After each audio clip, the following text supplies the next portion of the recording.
Vous êtes à l'écoute de la Voix protestante au micro Georges Quenon. Nous sommes très heureux de vous rejoindre pour cette nouvelle émission. Une émission dédiée à la transmission des valeurs bibliques chez les enfants. Transmission de ces valeurs favorisant le vivre ensemble et la fraternité, qui sont des valeurs hautement bibliques auxquelles la grande famille protestante est fortement attachée. Dans chaque communauté protestante, l'on s'efforce d'organiser ce que l'on appelle la catéchèse, l'enseignement biblique, et ce dès le plus jeune âge. Ce soir, nous présenterons un service, voire un concept de cette transmission, le ministère des Théopopettes, un groupe de théâtre de marionnettes espiègles, ayant pour vocation de sillonner nos pays francophones et d'y produire des spectacles pour enfants de 4 à 9 ans. Pour nous en parler, nous accueillons la pasteure Marie-Pierre Thonon, responsable du service catéchétique de l'Église protestante de Belgique. À plusieurs reprises, Madame Thonon a rencontré les responsables de ce théâtre de marionnettes. Elle leur organisa même une tournée en Belgique en 2018. Marie-Pierre Thonon, bonsoir. Bonsoir. Je crois que vous n'êtes pas venue les mains vides puisque vous avez le CD de la chanson des Théopopettes, ou plus exactement, la chanson qui commence chaque fois les parlottes des Théopopettes, c'est-à-dire les sketchs. Et avant d'aborder ce sujet, nous en écoutons quelques notes de musique.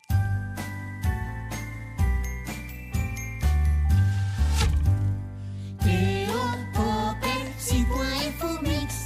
Nous sommes les Théopopettes le mercredi à la Fistérix. On parle, on joue et on rit. Madame Thonon, qui sont les Théopopettes? Et puisqu'il s'agit de marionnettes, dites-nous ce qui se cache derrière. Les Théopopettes. Voilà une joyeuse troupe genevoise et donc basée en Suisse, formée de popettes, de marionnettes, et puis de vraies personnes aussi. Et pour avoir passé quelques jours avec eux en septembre dernier, je dois dire que l'on ne sait pas toujours lesquels d'entre eux sont les humains véritables et lesquels sont les poupées. Tant la symbiose est grande au sein vraiment de toute cette équipe. Du côté des popettes, il y en a principalement 2, Théo et Popette, un petit gars et puis une fillette. Mais ceux-là ont aussi des amis, comme Giovanni, qui vient d'Italie, Mathis, qui se déplace en chaise roulante, et Azima, qui est musulmane. Et puis, il y a 6 points, une coccinelle de compagnie, et Fourmix, une fourmi un peu étrange depuis qu'elle a reçu une Bible sur la tête, en fait. Du côté des humains, il y a 2 marionnettistes, Lauriane Charpillot et Myriam Sintado. Elles sont sur scène avec les popettes, elles sont derrière les popettes, habillées de noir, mais visibles. Et le public voit tout à fait, et il sait que ce sont elles qui font les voix des personnages. Elles sont visibles, donc. Elles sont visibles du public, tout à fait, ne se cachent pas. Et puis il y a Madame Florence, qui parle souvent avec Théo et Popette. Et moins visible, mais combien essentiel, il y a Monsieur Étienne. Alors, Madame Florence, c'est en fait Madame Florence Auvergne-Abric, et elle est pédagogue. Elle est engagée dans un ministère auprès des enfants depuis plus de 10 ans dans l'Église protestante de Genève. Et Monsieur Étienne, eh bien, c'est le pasteur Étienne Jeanneret, qui est pasteur de l'Église protestante de Genève, attaché au service enfance. Et le terme de Théopopette, ça voudrait dire théologie? Alors, il y a théologie, on ne peut pas échapper à cette idée-là. Et puis, il y a Théo, qui est simplement le prénom de la petite marionnette garçon et qui est aussi un prénom assez courant aujourd'hui. Et puis, il y a Puppet, la marionnette en anglais, Popette, qui est aussi devenu le nom de la petite marionnette féminine. Alors, les Théopopettes, c'est donc une petite troupe qui fait donc de la théologie avec les enfants. Ils ne font pas de catéchèse. C'est là que c'est parfois difficile dans l'Église de faire la différence, mais leur but n'est pas de faire de la catéchèse, certainement pas du catéchisme, mais bien un dialogue à propos de la théologie et des valeurs essentielles. Et donc, vous avez déjà abordé un peu ce thème maintenant, mais quels sont leurs véritables objectifs? Ils ont suivi en fait l'élan de la pédagogie des communautés de recherche philosophique. Et les théopopettes ont voulu alors s'intéresser à ce qui intéresse les enfants. Les grandes questions qu'ils se posent, et lorsqu'on est parent et grands-parents, on le sait, les grandes questions qu'ils se posent depuis un très très jeune âge. Et puis, les popettes n'ont pas voulu simplement s'intéresser à cela, mais elles ont voulu aussi donner la parole aux enfants, dialoguer avec eux, apprendre avec eux à penser, à juger raisonnablement, à s'exprimer sereinement, à comprendre et à respecter aussi le point de vue de l'autre. Et tous ces objectifs, même si l'initiative est née de l'Église protestante de Genève, et même si des textes bibliques accompagnent certaines parlottes, l'objectif n'est pas catéchétique. Les popettes nous font prendre conscience que beaucoup de questions sur le sens de la vie ont certes des échos dans la Bible, mais certaines valeurs sont universelles et elles ne sont pas la chasse gardée ni le privilège de l'Église. On y reviendra tout à l'heure parce que c'est un point très intéressant. Signalons que les théopopettes en sont à leur 9e saison, qu'ils ont produit 3 DVD des livres. Ils ont aussi un site dont nous vous donnerons l'adresse en fin d'émission. Leur sketch s'appelle Les Parlottes. Pouvez-vous nous en dire plus sur ces fameuses parlottes et quelques thèmes qu'ils abordent? Oui, donc les parlottes, ce sont des spectacles qui occupent des saisons, comme tout vrai spectacle. Les saisons vont d'octobre à mars. Et ça s'appelle des parlottes parce qu'il y a une partie scénique d'une dizaine de minutes où interviennent les marionnettes et Madame Florence. Et puis, dans la continuité du spectacle, Madame Florence invite le public, les enfants et très souvent les parents ou grands-parents qui accompagnent. Elle invite donc le public à donner son avis sur les questions abordées. Parfois simplement en prenant la parole, elle lance une question et puis on s'écoute les uns les autres. Parfois on vote. Alors ça bouge, et puis les popettes interviennent spontanément, elles sont d'accord, pas d'accord, et tout le monde dit pourquoi. Il y a toujours beaucoup de dialogue, beaucoup d'humour, à la fois dans le spectacle et dans la parlotte. En fait, tout le monde s'amuse beaucoup, même si les sujets sont parfois graves. Alors, à propos des sujets, vous pouvez en citer quelques-uns, et parmi les plus graves peut-être. Parmi les plus graves, il faut savoir que Popette a attrapé la maladie de la malpolite. Ça, c'est grave.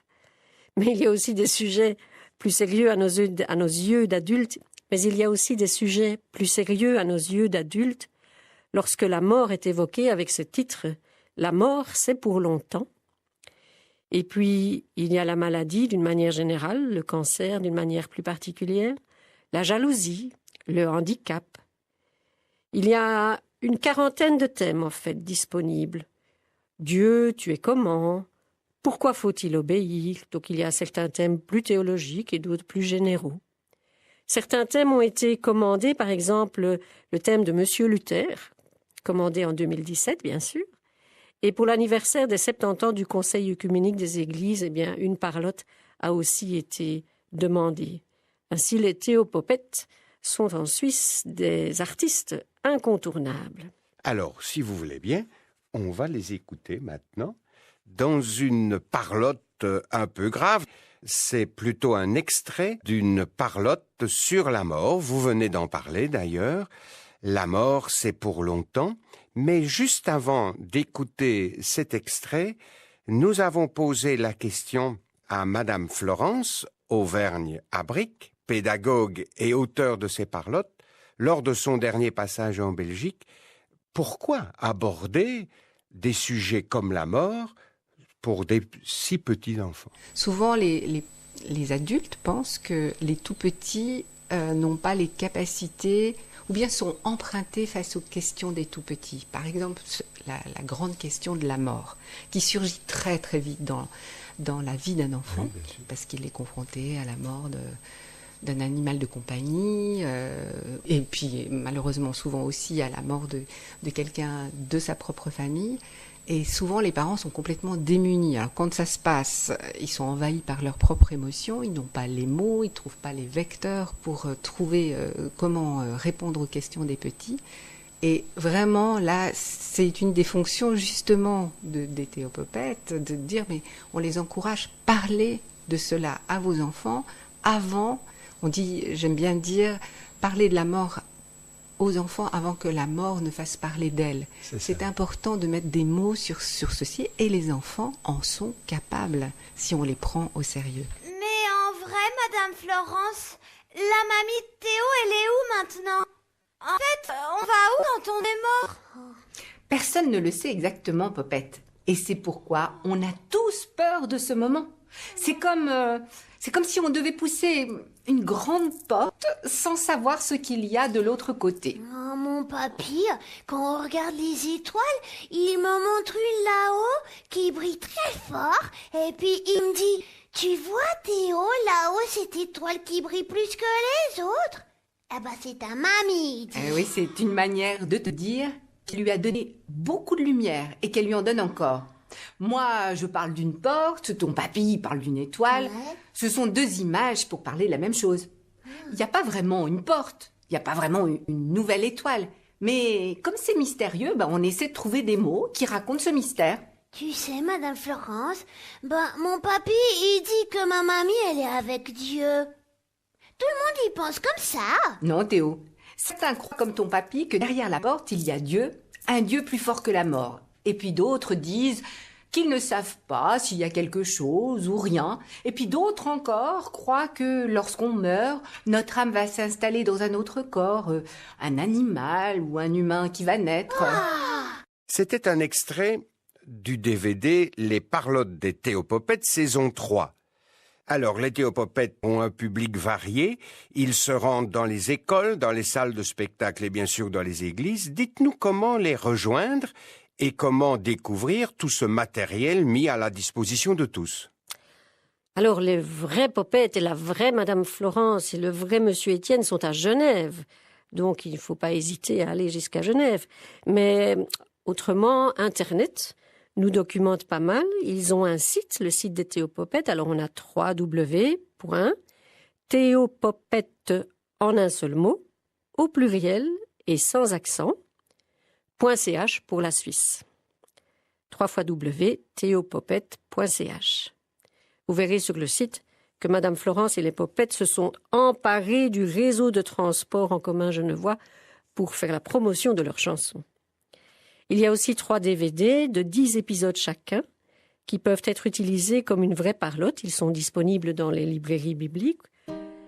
Le DVD de la saison 1 comprend même un livret pédagogique qui aide l'utilisateur à organiser une parlotte au départ des DVD. Et puis, il y a aussi 6 livrets sur des thèmes abordés aux éditions Olivetan. Merci beaucoup, Madame Tonon, de nous avoir partagé ce concept des parlottes des Théopopettes. Je vous rappelle l'adresse de leur site www.théopopette.ch.